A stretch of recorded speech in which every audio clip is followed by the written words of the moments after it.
Hello, buddy. Welcome back to the Tin Man Score channel. I'm your host, Jeffrey Tin Man Taylor, and today I'm finishing up my Mr. Nightmare marathon for you guys. And this video is titled Three Scary True Night Shift Horror Stories. So without further ado, I'm going to turn the lights off, move the camera up here for you guys, and let's get this reaction on the road in the bag. Okie dokie, here we go.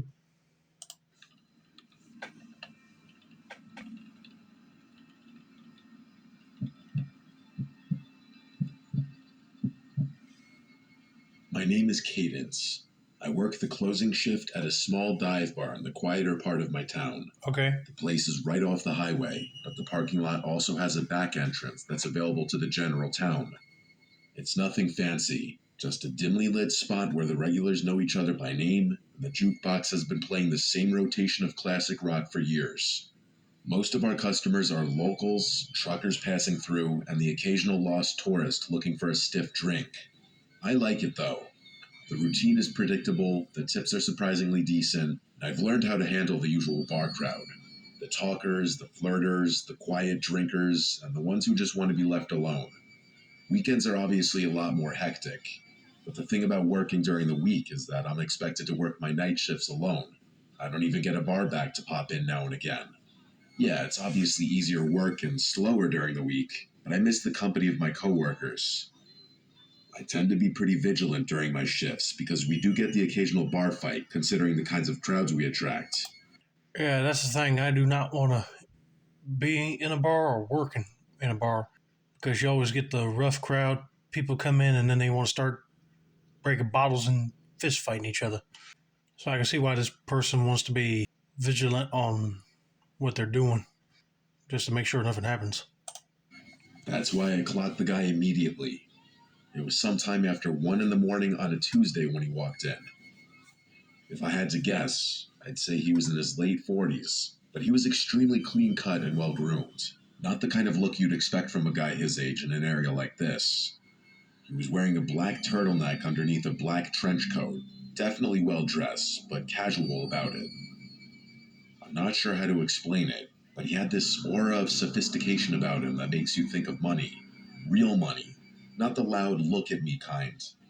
He glanced around slowly before walking swiftly over to the bar and taking a seat. I also remember him having oddly good posture, but that's neither here nor there. When I walked over, he glanced at the bottles behind me and ordered something top shelf without hesitation. As I was pouring his drink, he asked me if I liked working here with a smile on his face. It was a normal enough question, so I answered him honestly. I told him yeah, and smiled back. I then made a joke about being a bartender or something. I wish I could say I got a creepy vibe from him, but that's not the energy he was giving off. He genuinely seemed like a stand-up guy, kind of like the single dad at his kid's baseball game that gives the whole team a high five. He chatted with me for a bit, which I didn't mind since the bar was pretty quiet at that point. Eventually, he asked me if I ever thought about doing something bigger, which I admit was somewhat bizarre. Again, though, not a totally creepy question given the nature of the situation. Well, it's kind of creepy to me because you already told that person that you like working at that job, and then he keeps on trying to get you to say otherwise. Oh, she needs to be on her toes because you never know, this guy might persuade her about another type of job and then maybe wait for her outside when her shift ends to maybe kidnap her. But I don't know. I don't like jumping in conclusions right now, so let's continue on with this story and see what happens next. I gave him my standard bartender smile and told him I was happy for now. He nodded and sipped his drink, seemingly disappointed at my answer for reasons I didn't understand. After a long pause, he asked me what time I got off out of nowhere. That question surprised me. I hadn't picked up any kind of flirting from him whatsoever. She definitely don't want to hang out with you, dude. That would be weird to hear somebody ask what time you get off. So I was a little disappointed to discover that our conversation had just been another one of those empty attempts at getting my number. I smiled and gave him a vague answer, trying to brush him off in a friendly way without seeming uptight. Before he could answer, I busied myself and began wiping down the counter, but he didn't press. He just smiled like he already knew, then drained his drink and pulled out a crisp $100 bill, laying it gently on the bar like it was nothing. Then, without another word, he walked out into the night. I didn't really know what to make of the encounter. I know it sounds like nothing, but his demeanor was just so far off my radar that I was intrigued. Either way, I figured I was never going to see him again and got on with my life. As it would turn out, though, I was wrong. About a week later, he came back. Only this time, he wasn't alone. There was a woman with him. She drew my attention since I hadn't seen her before. She looked like she was in her mid-30s, was dressed in a way that didn't quite match her age. Trendy, but off, like someone trying a little too hard to blend in with a younger crowd. I watched her closely as the two of them approached the bar. Everything about her seemed calculated, from the way she smiled too easily to the way she leaned against the bar like we were already friends. As I was setting down napkins in front of them, the very first thing she said to me wasn't a hello or a drink order, but a compliment. She put on this overly joyful smile and said, "You're so pretty." Her fingers brushed against my arm as she said it, lingering just a second longer than normal. I laughed and thanked her, but I could instantly tell that something was off about this woman. The man didn't speak, which I thought was also a little strange given that he had been so talkative last time. They ordered drinks and poured them, and that's when questions came flooding in. The woman asked me how long I'd been working here, along with how old I was, and a bunch of other small talk questions like that. I answered in short, polite sentences, but I got the sense that this wasn't small talk. She was studying me. At one point, she looked over at the man, and it seemed like they were communicating despite not speaking. Oh, yeah, this is weird. A bunch of red flags already. She looked back at me and told me that she ran an exclusive event club. She leaned in a bit as she said it, lowering her voice as if to prevent her being overheard by another patron. She told me that she's always looking for young, fun people for private parties, and that I'd make a killing, 10 grand for a weekend. I let out a small, forced laugh and told her it sounded too good to be true. She insisted that it was real and told me that a bunch of girls like me worked for them. Her smile never faltered at any moment, which was starting to creep me out. She steered the conversation back to the job, circling around the same words: fun, safe, exclusive. Then, casually, she said, "You should step outside for a second. There's someone who can explain it better." My pulse kicked up. I wasn't playing around at that point. I didn't even bother pretending like I wasn't creeped out. "I'm good," I said in a firm voice. No smile on my face this time. Just then, a group of customers walked in, laughing and talking loudly. The woman's expression changed in an instant, her friendly mask slipping just slightly before she turned to the man beside her. Without another word, they left. I'd be lying if I said I wasn't unsettled after that. Those random people had just propositioned me for God knows what. I told my coworkers and my boss about the situation, and we all agreed to keep an eye out should those people return. My boss assured me that he was always a 15-minute drive away should I need him, and the bar's security cameras were typically enough to deter any misbehavior. There wasn't really much I could do beyond that. It's not like those people had done anything illegal. I tried to push it out of my head, but a few nights later, after closing, I saw the car. It was parked across the street, engine off, just sitting there. I tried to tell myself it was nothing, but the feeling of being watched crawled over my skin like static. As I walked to my car, I kept my head down, my keys clutched tight in my hand. When I pulled out of the lot, I checked my mirrors.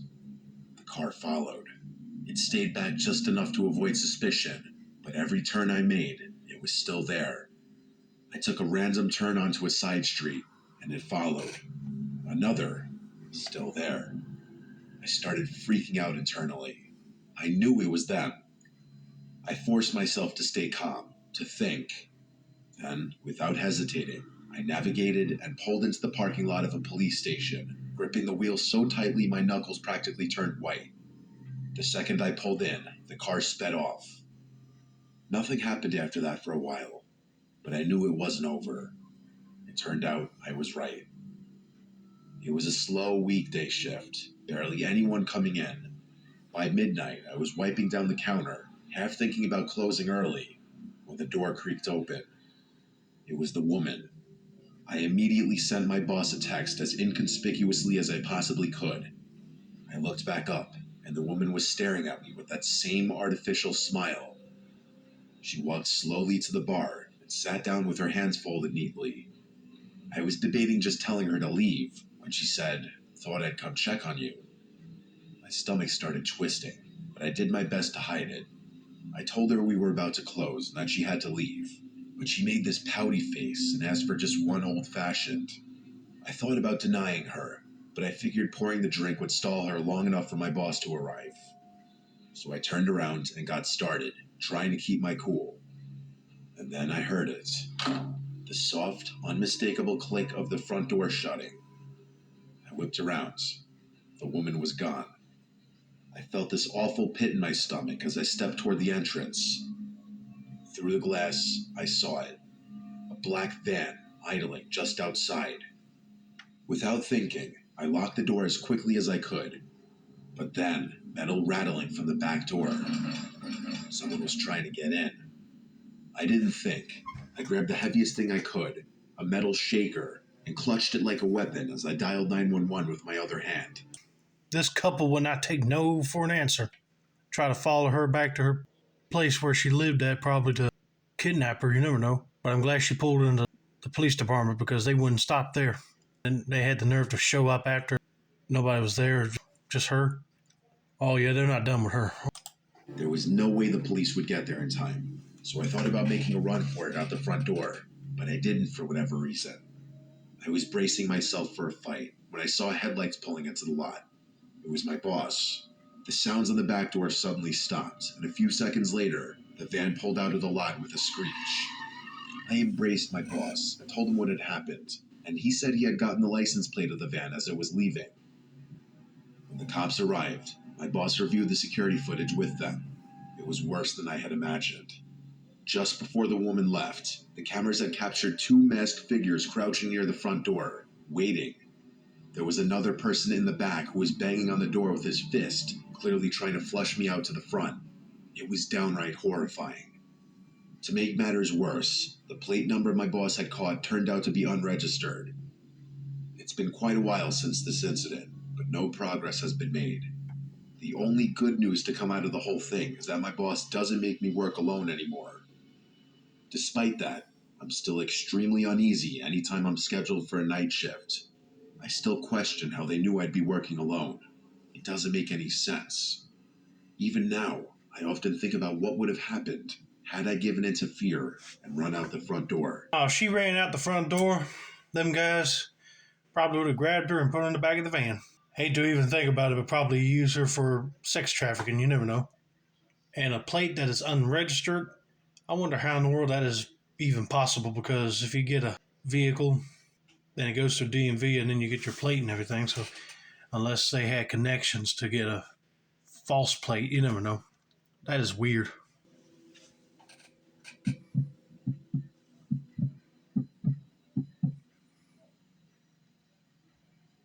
I used to work the night shift at a gas station / convenience store off a quiet stretch of highway. I say used to because after what happened to me a few months ago, I won't work a night shift again. It's a small station, the kind that barely gets any business once it gets late. Most of my shift was spent restocking shelves, wiping down counters, and occasionally ringing up a trucker or traveler passing through. I remember the whole thing vividly. It was just past 2:30 in the morning. By then, even the truckers had mostly dried up, and I was left with basically nothing to do. I scrolled mindlessly on my phone, trying to kill some time. At one point, I stepped outside for some air, rubbing my hands together against the cold. I exhaled a few times, watching my breath disappear in the cold. The parking lot was empty, just the pumps, the road, and the dark stretch of trees beyond. The neon sign flickered faintly, and I remember it being hazy out, like you could literally see the moisture in the air. Even with the highway not too far off, it was pretty silent out there. Right as I was about to walk back towards the store, I noticed something move out of the corner of my eye. I whipped my head around and realized there was a person standing behind one of the pumps. How had I not noticed him earlier? He was wearing a dark red hoodie with the hood up and he had both hands shoved in his pockets. There wasn't a car in sight, so he obviously wasn't fueling up. If you did not see that person there before, they were good at hiding. And they're covering their face up with the hood and putting their hands in their pockets. It makes you wonder they're probably waiting for the right time to go into that gas station to rob the store. That's what I'm thinking is going to happen. The only thing was, he didn't seem to be heading towards the store either. He was just standing there, half turned toward the store like he was watching me. At first, I figured maybe he was waiting for someone, but something about the way he moved rubbed me the wrong way. He was kind of shuffling about in this circular pattern.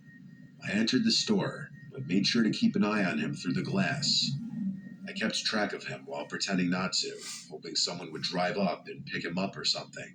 But after a few minutes, he started walking toward the door. Slow at first, then suddenly pushing inside like he'd made up his mind all at once.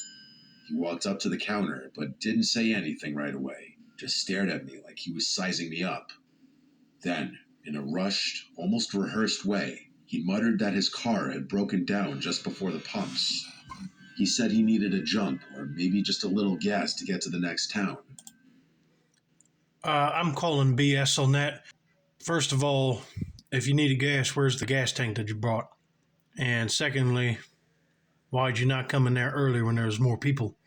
Yeah, no, this guy's up to no good. He's fishy. I was literally shocked. He wasn't even trying to make his story believable. Like, I couldn't believe he actually expected me to buy his BS story. I offered to call a tow truck instead. No, he said, too quick, shaking his head. He just needed a flashlight, maybe some help checking under the hood. Something was definitely off, that much was true. The way he spoke, the way he watched my reaction, it felt like a test. To be fair, though, people walking into gas stations at that hour are usually a little strange, and I started wondering whether he actually needed help and was just an odd person or on something. I asked him where his car was parked, and he told me it was just beyond the highway entrance. I was obviously skeptical, but then he pointed at the monitor behind me. I turned to look at the screen, and to my surprise, there actually was a car parked out there. I thought to myself, oh crap, maybe this guy really does need help. And that's when it hit me. I had literally just been outside, and I would have remembered a car parked out there. I glanced back at the monitor and saw the slightest movement near the car's back bumper. Someone was crouching just out of view. A cold wave of dread hit me. I forced a casual smile and agreed to help the guy, but not before telling him I needed to grab my phone from the back office. I turned slowly, not wanting to spook him.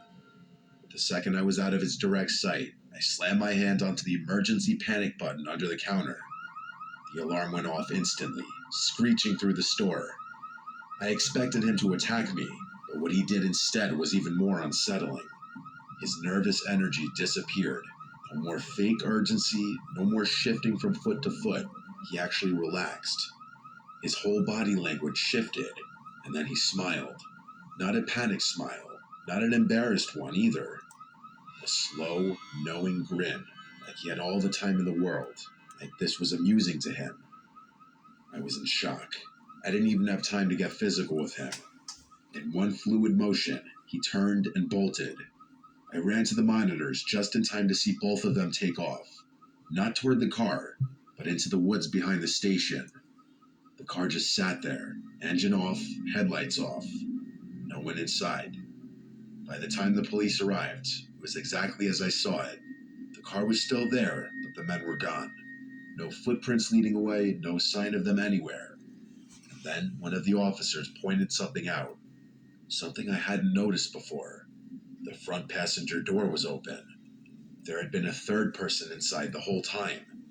The police took my statement down, I turned over the surveillance footage, and that was that.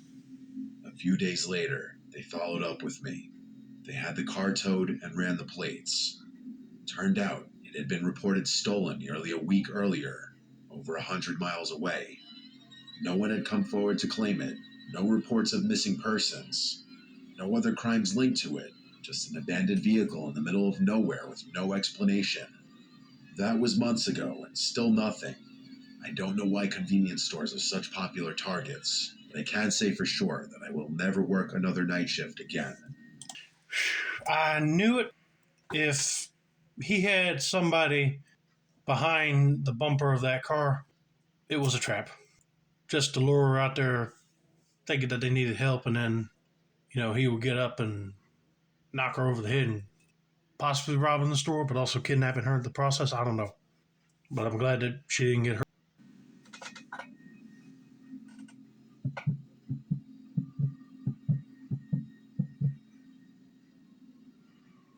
This happened a couple weeks ago. I work the night shift at Walmart. It's not the worst job in the world, but after a while, it starts to feel like you're just floating through time. The nights blend together. Same shelves, same routine, same dull hum of the overhead lights. Hopefully something better comes along. I usually hang out in and stock the electronics section, which is nice because it's quieter than the other areas. People don't exactly come rushing in at 2 a.m. to buy phone chargers and Bluetooth speakers. Most of the customers are either night owls killing time or truckers grabbing last minute supplies before heading back on the road. That's why I noticed him. At first, I didn't think much of it. Just another guy wandering the aisles, probably waiting for someone. But after a few minutes, I realized he wasn't shopping. He wasn't even pretending to. He just kept appearing. Every time I glanced up, he was lingering nearby, hovering in the next aisle over, or standing a little too still by the clearance section. He wasn't looking at anything. He was just standing there, watching me. I told myself I was overthinking it. The store is big, and maybe he was just taking his time.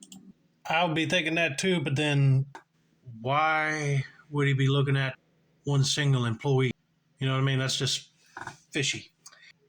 But the way he moved, always just close enough for me to notice, never actually picking anything up, it set something deep in my gut on edge.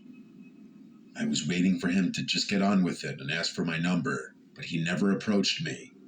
It was like he wanted me to see him, which didn't make any sense to me. I went to radio someone about it, but realized that the batteries in my radio must have been dead because it wasn't working. Eventually, I started debating whether I should go find a manager when I felt a hand wrap around my arm. I nearly jumped out of my skin, but before I could react, a woman's voice rang out loud, friendly, overly familiar. She exclaimed, "There you are," before going on a little spiel about how she had been looking all over for me. I turned, completely thrown off, and saw a woman I had never seen before in my life. She was smiling, her grip firm on my arm, like we were old friends reuniting. Before I could say anything, she leaned in and whispered, her tone dropping to something low and urgent. "That guy's been recording you. Follow me." My stomach dropped. I turned my head slightly, just enough to glance back. The man was still there, only now he wasn't even pretending to browse. He was staring right at me. A cold wave of fear crept over me. I let her pull me. I didn't even question it. The way she grabbed my arm, the way she spoke so loud and casually, like we were two old friends reuniting, I clung to it. I was beyond grateful that someone had realized what was going on and put herself in an uncomfortable position just to help me. Yeah, I'll be thinking that person too. Recording her? He's a stalker, that's for sure. I'm just glad that somebody came up to her and tried to get her away from that guy. She kept up the act as we walked, rambling about something, maybe a trip she had taken, maybe an inside joke we supposedly shared. I barely processed the words. My thoughts were stuck on him. Had he really been recording me? That was creepy as hell. I wanted to know if he was still following us, but I couldn't muster the courage to turn around just yet. The woman steered me through the aisles, moving fast. I barely noticed where we were going, only that we were going, that the distance between me and that man was growing. In all honesty, I was kind of expecting her to quit the pretending to know me at some point, but she kept it up. At one point, it was getting a little uncomfortable, so I glanced behind me, and to my relief, that man was no longer following. The woman kept pulling me forward, though. I told her that we were good now and that we should probably go find my manager, but she just squeezed my arm tighter, telling me that he was lurking somewhere. I thought to myself, so what? What's he going to do in a store full of employees? I was obviously worried at first because no one was around, but now that I wasn't alone, I started realizing that there wasn't much of a point in being scared anymore. I told her this, but she continued moving. I told her I was serious and planted my feet, twisting my arms slightly to loosen her grip. "You can let go now," I said, but she didn't. She smiled at me, but something in it was off. "Come on, just a little further," she said, basically tugging me at that point. I glanced around. The store was basically dead. We had moved past the registers, past the self-checkout, past the aisles that saw the most foot traffic. The warehouse section loomed ahead, dimly lit and nearly empty. Beyond that was the side exit, the one without cameras, the one employees used for loading shipments. That's when it dawned on me. She was leading me straight to the exit. I didn't think. I screamed for help as I yanked my arm free of her grasp with all my might. She lost her grip just enough for me to pull free. I didn't waste another second. I turned and ran toward the front of the store. As I fled, she yelled out something behind me. She yelled for me to come back, followed by my name, which I hadn't given her. I kept running until I saw one of my coworkers who was running toward me, most likely reacting to my screaming. I told him to call security, which he promptly did. That woman was long gone, though. By the time I told my story to the security guards, that woman and that man were nowhere in sight. They reviewed the security footage, and just as I suspected, the woman and man walked into the store together. She had been with him the entire time. The man's face was clear as day in one of the frames, but hers was always turned away. I had a feeling she was the mastermind behind the whole thing, so I was infuriated that the cameras hadn't picked her face up. Every second of it had been planned. The police got involved, and the whole thing went down as a failed abduction attempt. I'm still waiting for a resolution about it. That man should definitely be easy to track down, given his face was caught on camera. I have no idea how that woman knew my name. That's what terrifies me the most. Those people hadn't just picked me at random. I was a direct target. Are you kidding me? I was here thinking that this lady was helping her out, but it turned out she was with that guy too. So let me get this straight. Her plan was to go up to her and act like that he was recording her, but it turned out he was just backup pair of eyes for her to walk up to her. And then the fact that they were trying to get her out of the store. Probably a bunch of kidnappers, but I don't get why they picked her out of anybody else in that store. Well, employee-wise. And how do they know her name unless she had a name tag on they saw it? But that's creepy. Well, I hope they do find those people, since she said that the man's face was clear as day. And the lady had to be smart enough to keep ducking her head down to make sure the camera don't pick up on her face. Well, if they're able to find him, they'll find that lady, hopefully. I'll be scared to go working over there again if that happened. But anyway, I hope you guys enjoyed this video. Don't forget to like, subscribe, turn on post notifications for more Mr. Nightmare content like this. This has been another successful installment of the Tin Man Score channel. I'm your host, Jeffrey Tin Man Taylor. I say that's a wrap, and have a nice day, all.